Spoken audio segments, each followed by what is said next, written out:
Hey guys, welcome back. As always, my name is Leyzar, and as promised, today we're going to be talking about the most powerful Incarnon weapons and the best picks out of Rotation 5.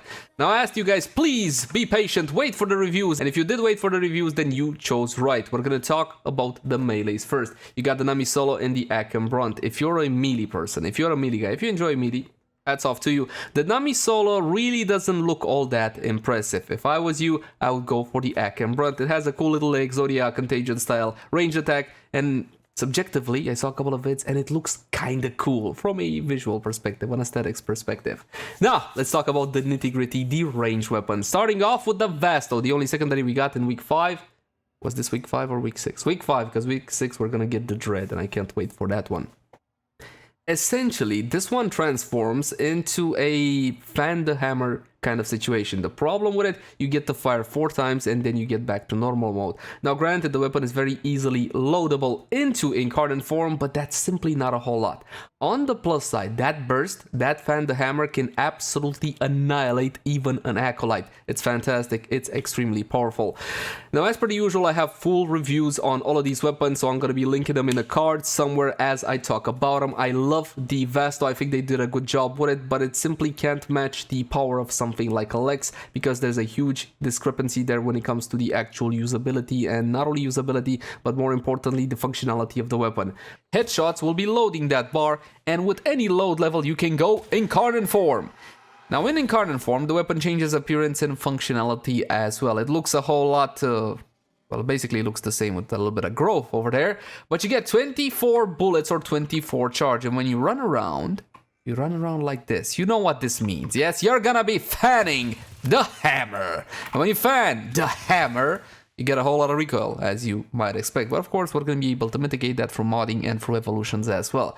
The problem with this one, 24 bullets and you're firing 6 at a time. So that means what? That means you fire 4 times and you go back to normal.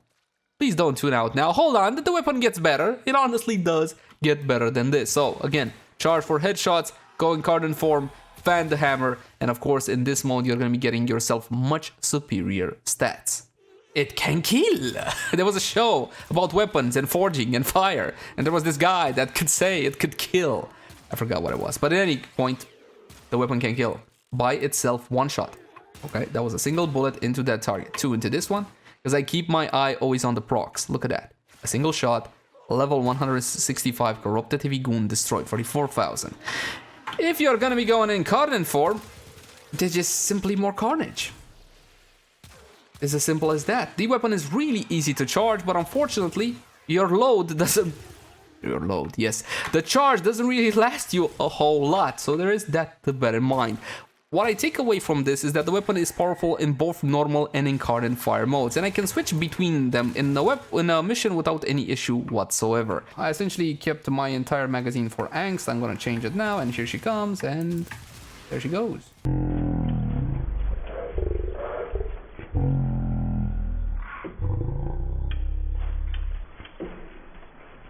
Next up, the elephant in the room, the weapon that was most anticipated out of week 5 at the very least, and it's gonna be the Soma and or the Soma Prime. And the Soma, well, I don't want to say I'm disappointed, but I'm a little bit disappointed in the sense that this is clearly the best version of the Soma we ever got. Clearly, and the weapon absolutely shreds, but unfortunately it is a single target weapon, and for the most part it got the Incarnon Boltor treatment. Only the Incarnon Boltor is a bit more powerful, so a whole lot of users were disappointed about this one. If you wanted the Soma to be an accurate shotgun, then here is your chance, go for it.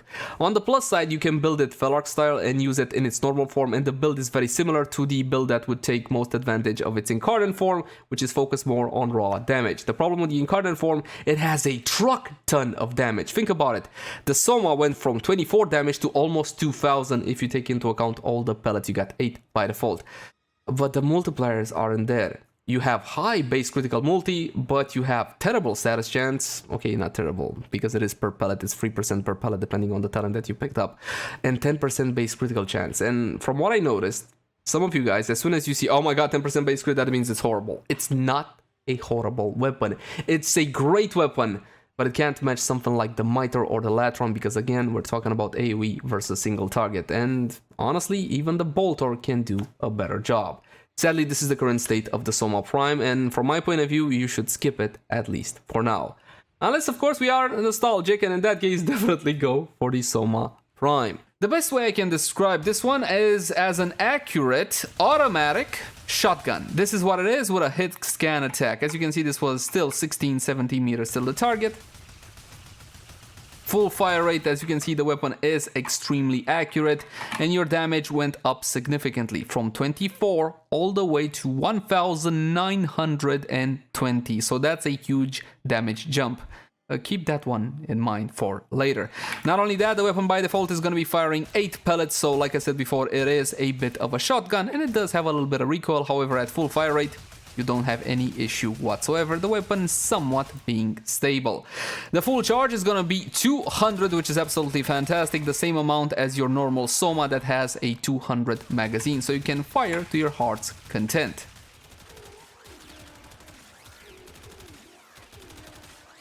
As you can see, in its normal form, the weapon has no problem whatsoever in completely deleting corrupted heavy goons at high level, and you can go to level cap steel path circuit with no problem with a weapon such as this.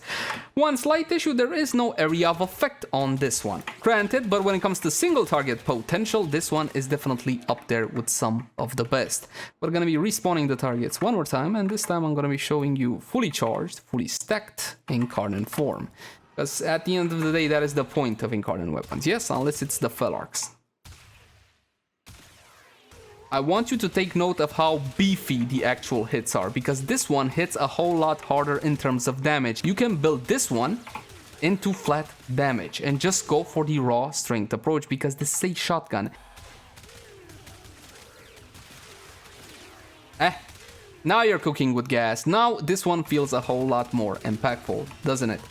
Next up, the most powerful weapon we got this week, without a single doubt, that's gonna be the Burston. It's an absolute beast mode weapon that should be your priority numero uno. In terms of functionality, it's essentially very similar to the Burston. They use the same archetype, the same Incarnon archetype that they used on... Did I say similar to the Burston? Is that what I said? Yeah. Okay. Essentially, it's similar to the Bratton from an archetype perspective. They took that recipe and kind of used it on the Burston. You're looking at hit scan attack, but with an explosion at the very end. Now, granted, it's not a huge explosion. You're looking at only 2 meters with a 100% damage drop off, but you're gonna have to take my word for it. No, actually, you can see the full and detailed build guide. The weapon absolutely shreds. And from a usability perspective, the charge is 600.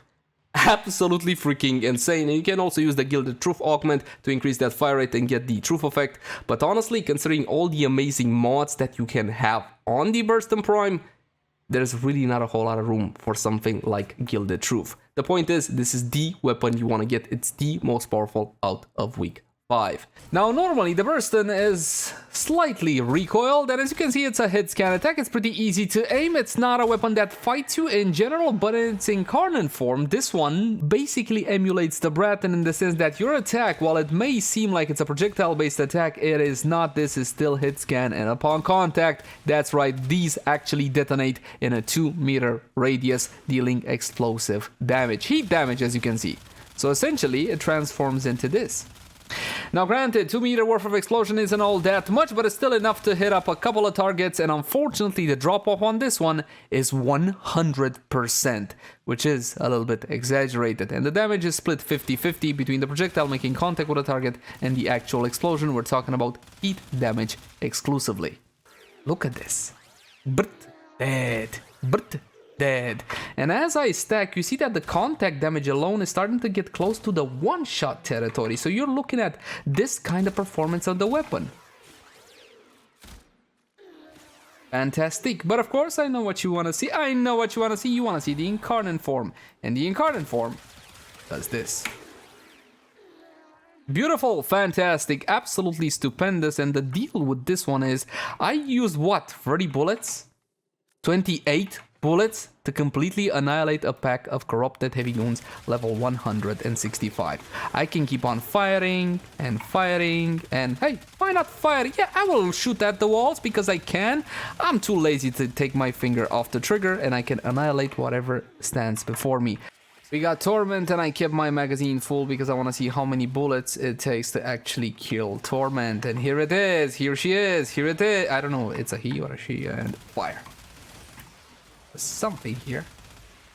Went invulnerable.